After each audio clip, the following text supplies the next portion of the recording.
वहीं पटना की सीटों पर जीत पाएगा अगर पप्पू यादव के खिलाफ चुनाव लड़ता है। कहीं ना कहीं हमने इस दौरान भी देखी थी जब प्याज की कीमतों में लगातार उछाल आ रहे थे। हर समय कोरोना के दौरान भी वो जो है जो लगातार आप देख रहे हैं कि भाजपा के नेताओं के कोरोना पॉजिटिव होने की बात आती है, किसी और पार्टी की कोरोना लगातार, तो तेजस्वी यादव तक पहुंच गया है कोरोना, लेकिन पप्पू यादव को कोरोना क्यों नहीं हो रहा है? कोरोना होने के बावजूद पप्पू यादव लगातार लोगों के बीच में घूम रहे हैं और ये खबर नहीं फैलने दे रहे हैं मीडिया में कि उन्हें कोरोना, ये मानना संभव ही नहीं है कि पप्पू यादव इतने दिन तक जनता के बीच घूम रहे हैं, उनको कोरोना नहीं हुआ हो।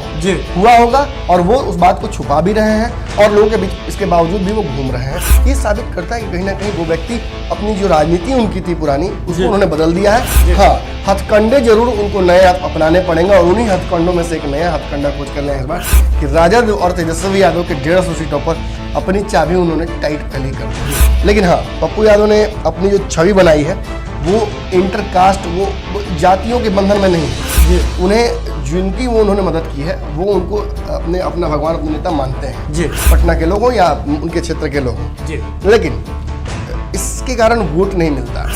अगर पॉपुलैरिटी या किसी की अच्छी छवि की वजह से उनको वोट मिलता तो सारे अच्छे लोग ही आज जीत कर आए हुए होते, लेकिन कैसे लोग जीत कर आते हैं वो तो आपको अच्छे से पता है। जी बिल्कुल। और मैं सबके बारे में नहीं कहूँगा, लेकिन हाँ 78% का लगभग रेशियो रहता है कि राजनीति के वैसे ही आते हैं जिन पर कोई ना कोई आरोप लगा रहता है, क्योंकि छवि खराब रहती है, जनता लगातार प्रयास करती है, लेकिन नेताजी से मुलाकात ही नहीं हो पाती।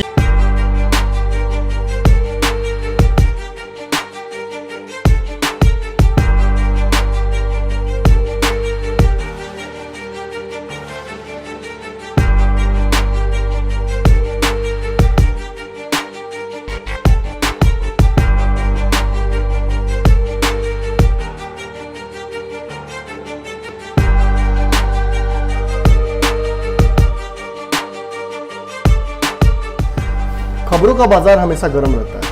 इन गर्म बाजारों से हमें मतलब नहीं है।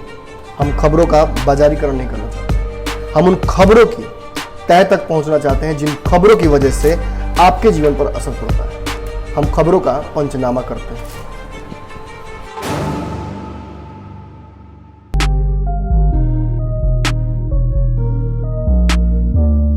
नमस्कार, पंचनामा देख रहे हैं आप, जहां खबरों की चीरफाड़ होती है और हमारे साथ है हमारे डॉक्टर नमन मिश्रा। तो आज जो खबर स्ट्रेचर पर आई हुई है वो बेहद खास है बिहार की राजनीति को लेकर के और महागठबंधन को लेकर के भी।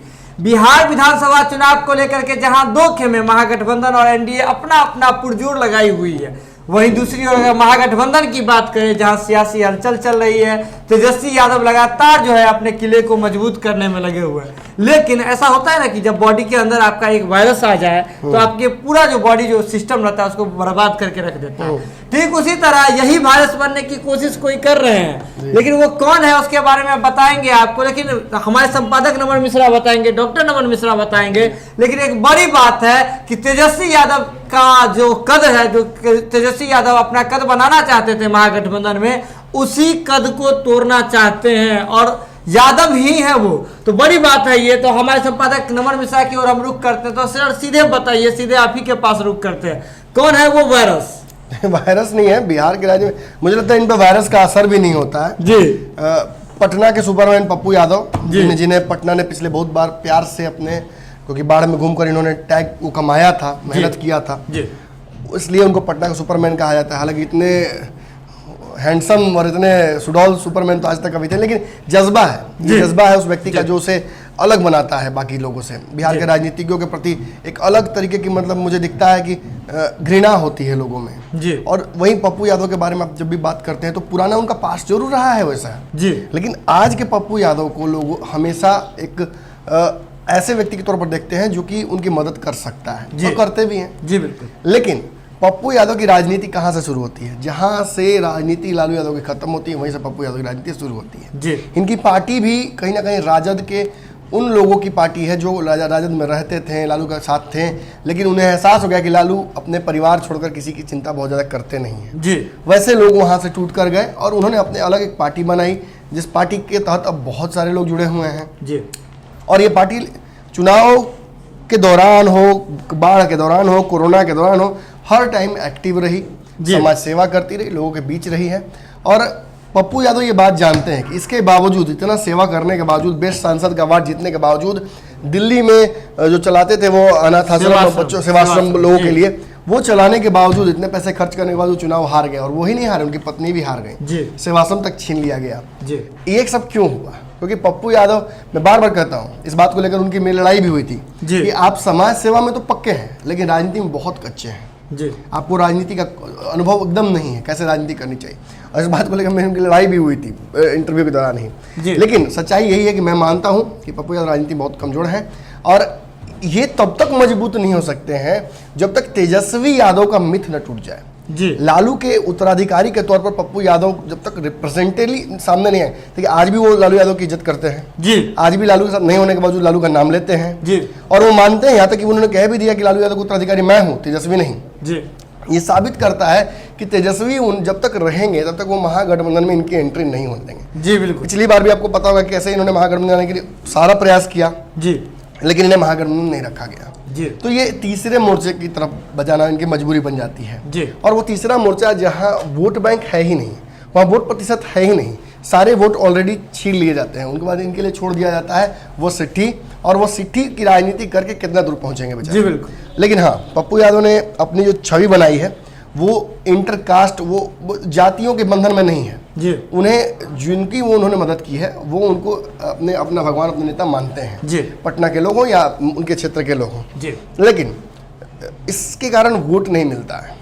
अगर पॉपुलैरिटी या किसी की अच्छी छवि की वजह से उनको वोट मिलता तो सारे अच्छे लोग ही आज जीत कर आए हुए होते, लेकिन कैसे लोग जीत कर आते हो तो आपको अच्छे से पता है जी। बिल्कुल, और मैं सबके बारे में नहीं कहूँगा, लेकिन हाँ 78% का लगभग रेशियो रहता है कि राजनीति के वैसे ही आते हैं जिन पर कोई ना कोई आरोप लगा रहता है, उनकी छवि खराब रहती है, जनता लगातार प्रयास करती है लेकिन नेताजी से मुलाकात ही नहीं हो पाती है जी।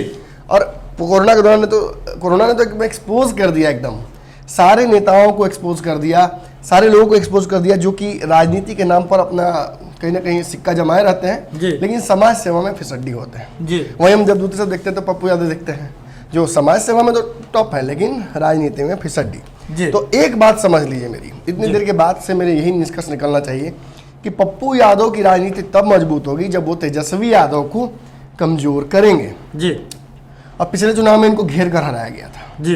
इनको इनकी पत्नी के खिलाफ राजद के कार्यकर्ताओं ने सुपौल में खुलेआम एजेंडा चलाया था, जबकि वो कांग्रेस की प्रत्याशी थी जी। और कांग्रेस भी चुपचाप कांग्रेस देखती रही इस चीज को, क्यों? क्योंकि कांग्रेस की भी मजबूरी है, जानती है कांग्रेस की इनसे पार नहीं पा पाएंगे, इसीलिए कहीं ना कहीं कांग्रेस ने भी आंखें बंद की सुपौल में, और उसका घाटा ये हुआ कि पप्पू की पत्नी जो रंजन है वो हार गई और पप्पू भी हारे। तो इस साजिश का बदला लिया जाएगा ना जी। फिर इसके इस जब सांप को सांप से ही काटना है, आरी को आरी से ही काटना है, तो वो व्यवस्था करनी पड़ेगी ना जी। और जब आपको मैंने विश्लेषण में बताया है कि लगभग 150 सीटों पर अपनी दावेदारी जी राजद ने रखी है जी। 150 सीट कैसे? अगर राजद 100 सीटों पर भी चुनाव लड़ेगी, 120 सीटों पर भी चुनाव लड़ेगी, तो बाकी सीटों पर उसका प्रभाव रहेगा जी। अलग अलग पार्टियों में उसी के लोग जाकर ज्वाइन करेंगे और उस पार्टी के टिकट पर चुनाव लड़ेंगे जी। एक फ्रेंडली मैच या फ्रेंडली शेयर मैच कहा जाए, जो कहा जाए उसके तहत होगा। तो ऐसी परिस्थिति में 150 सीटों पर जब तेजस्वी यादव के सीएम बनने और नहीं बनने का जब सारा कुछ दारोमदार है जी, तो पप्पू यादव क्या करेंगे? पप्पू यादव नीतीश कुमार को हराकर सीएम नहीं बन सकते हैं जी। ना ही वो डिप्टी सीएम बन जाएंगे, ना वो उनको कोई ताकत मिलेगी जी। जब तक वो मुख्य विपक्ष की भूमिका में नहीं आएंगे जी, तब तक दूसरे नंबर के बाद ही पहला नंबर आता है जी। और पप्पू दूसरे नंबर पर आने के लिए तेजस्वी यादव की फील्डिंग सेट कर चुके हैं जी। 150 सीटों पर मुझे उम्मीद थी कि वो कहेंगे कि वो चुनाव लड़ेंगे, और ये ऑलमोस्ट वही हुआ है जी। 150 सीटों पर ही वो चुनाव लड़ेंगे। आप जाकर पीछे देख सकते हैं पंचनामा मेरे जी। मैंने कहा था, बिरजू और मैं पंचनामा कर रहे थे तो मैंने बताया था कि पप्पू 150 सीटों पर ही चुनाव लड़ेंगे और ये फिक्स है जी। अब यहाँ गेम ये है कि ये जो 150 सीटें हैं ये तय कर ली गई हैं जी। राजद के सूत्रों के हिसाब से जो खबर थी कि जिन सीटों पर राजद लड़ेगी उन पर तो पक्का पप्पू यादव अपना कैंडिडेट उतारेंगे जी। और वो भी उसी समीकरण के तहत उतारेंगे जो समीकरण तेजस्वी वहां खोजेंगे। अगर वो लाला उतारते हैं तो यहाँ से लाला उतरेंगे, अगर वो यादव उतारते हैं तो यहाँ से यादव उतरेंगे, अगर वो भूमिहार उतारते हैं तो यहाँ से भूमिहार उतरेंगे जी। और उस परिस्थिति में तेजस्वी के लिए मुश्किल तो होगा जी। अब आप कहिएगा कि कहीं ना कहीं एक और बात उन्होंने जो कही कि बाकी की सीटें छोड़ दी जाएंगी गठबंधन के मित्रों के लिए जी। ये कौन है जी? ये कौन से मित्र हैं, कौन सा गठबंधन है?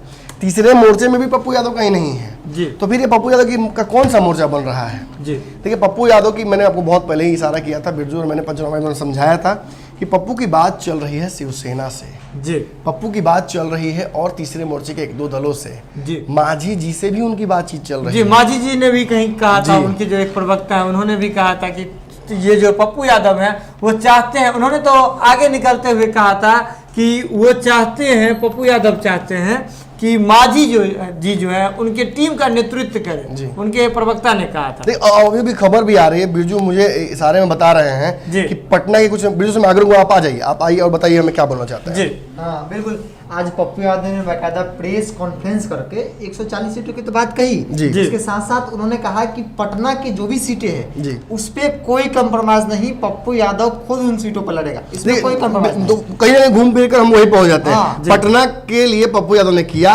और अब उन्होंने कह दिया कि अब आप पे बैक कीजिए। एक बात तो 100% श्योर है कि जिन इलाकों में बाढ़ में डूबे हुए थे पिछले साल, और पप्पू यादव वहां रोज नियमतः जाते थे, दूध, सैनिटरी पैड, दवाइयाँ, वो हर चीज पहुंचाई जो कि सरकार नहीं पहुंचा पा रही थी, और उसके लिए लड़ाई भी लड़ी उन्होंने। अब इन परिस्थितियों में कहीं ना कहीं सवाल तो खड़ा होता है कि आखिर उन क्षेत्रों में तो कहीं ना कहीं अपना पकड़ उन्होंने बना लिया होगा। खासतौर पर अरुण कुमार की बात हम करें, कुम्हरार क्षेत्र अरुण कुमार के हाथ से निकल चुका है ऑलमोस्ट, भाजपा भी ये बात जानती है, और भाजपा धीरे से ये सीट ढकेल रही है जदयू की तरफ कि जदयू इस पे चुनाव लड़ ले। जदयू के लोग ऐसे भी बेचैन हैं, उनको पटना से चुनाव लड़ने का मन करता है, पटना के कार्यकर्ता है कई जो खर्चा भी करते हैं पार्टी पर, तो उनको मौका मिला चुनाव लड़ने का, लेकिन कोई समझ नहीं रहा है कि इस सीट पर कांग्रेस और आरजेडी भी पीछे घसक रही है। कांग्रेस और आरजेडी बहुत मजबूत कैंडिडेट यहाँ तैयार नहीं हो चुनाव लड़ने के लिए, क्योंकि यहाँ पप्पू यादव का आधिपत्य हो गया है। इन लोगों ने उस समय भी ये बात कही थी कि जो आया है मदद करने हम उसी को वोट देंगे। कहीं ना कहीं हम लोगों ने पटना जल जमाव के दौरान भी देखा था किस तरह से, जो अगर बात करें पप्पू यादव की बात करें तो किस तरह से राजेंद्र नगर में सुशील मोदी के घर के बाहर ही जाकर के वो राहत सामग्री बिल्कुल, बांट मैं वहां मौजूद भी था। सुशील मोदी का इंटरव्यू मैं नहीं लिया था, जब वो हाफ पैंट में वहां से आए थे तो कोई मीडिया के लोग थे भी नहीं,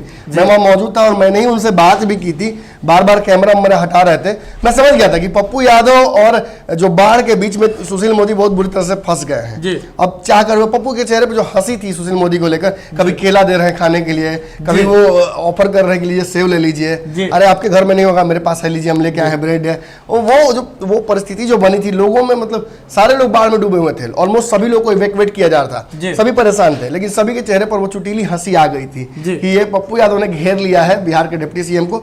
और मुश्किल होगा, मैं बता देता हूं, पटना की सीटों पर, जिन सीटों पर पप्पू यादव चुनाव लड़ेंगे, बहुत मुश्किल होगा सीट निकाल पाना। अगर बहुत बड़ा कोई समाज सेवी और बहुत बड़ा चाणक्य नेता होगा ना, वही पटना की सीटों पर जीत पाएगा अगर पप्पू यादव के खिलाफ चुनाव लड़ता है तो। कहीं ना कहीं हमने इस दौरान भी देखी थी जब प्याज की कीमतों में लगातार उछाल आ रहे थे, हर समय कोरोना के दौरान भी वो जो है जो लगातार आप देख रहे हैं कि भाजपा के नेताओं के कोरोना पॉजिटिव होने की बात आती है, किसी और पार्टी के कोरोना लगातार, कल तो तेजस्वी यादव तक पहुंच गया है कोरोना, लेकिन पप्पू यादव को कोरोना क्यों नहीं हो रहा है? कोरोना होने के बावजूद पप्पू यादव लगातार लोगों के बीच में घूम रहे हैं और ये खबर नहीं फैलने दे रहे हैं मीडिया में कि उन्हें कोरोना, ये मानना संभव ही नहीं है कि पप्पू यादव इतने दिन तक जनता के बीच घूम रहे हैं, उनको कोरोना नहीं हुआ हुआ होगा, और वो उस बात को छुपा भी रहे हैं और लोगों के बीच इसके बावजूद भी वो घूम रहे हैं। ये साबित करता है कि कहीं ना कहीं वो व्यक्ति अपनी जो राजनीति उनकी थी पुरानी, उसको उन्होंने बदल दिया है। हाँ, हथकंडे जरूर उनको नए अपनाने पड़ेंगे और उन्हीं हथकंडों में से एक नया हथकंडा खोज कर ले इस बार कि राजद और तेजस्वी यादव के 150 सीटों पर अपनी चाबी उन्होंने टाइट पहले ही कर दी।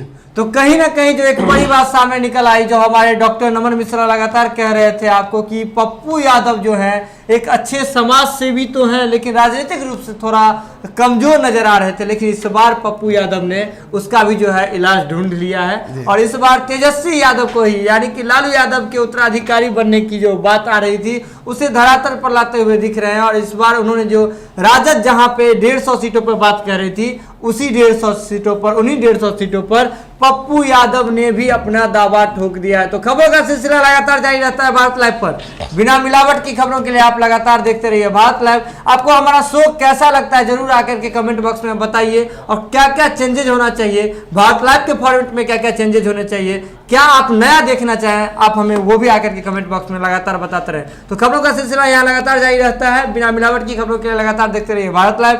तब तक के लिए दीजिए इजाजत, नमस्कार। बढ़ाएं अपना कदम सक्सेस की ओर शिखर करियर इंस्टीट्यूट के साथ। शिखर करियर इंस्टीट्यूट पूर्वी भारत में एकमात्र कोचिंग संस्थान जो एक्सक्लूसिवली है मेडिकल एंट्रेंस एग्जाम के लिए।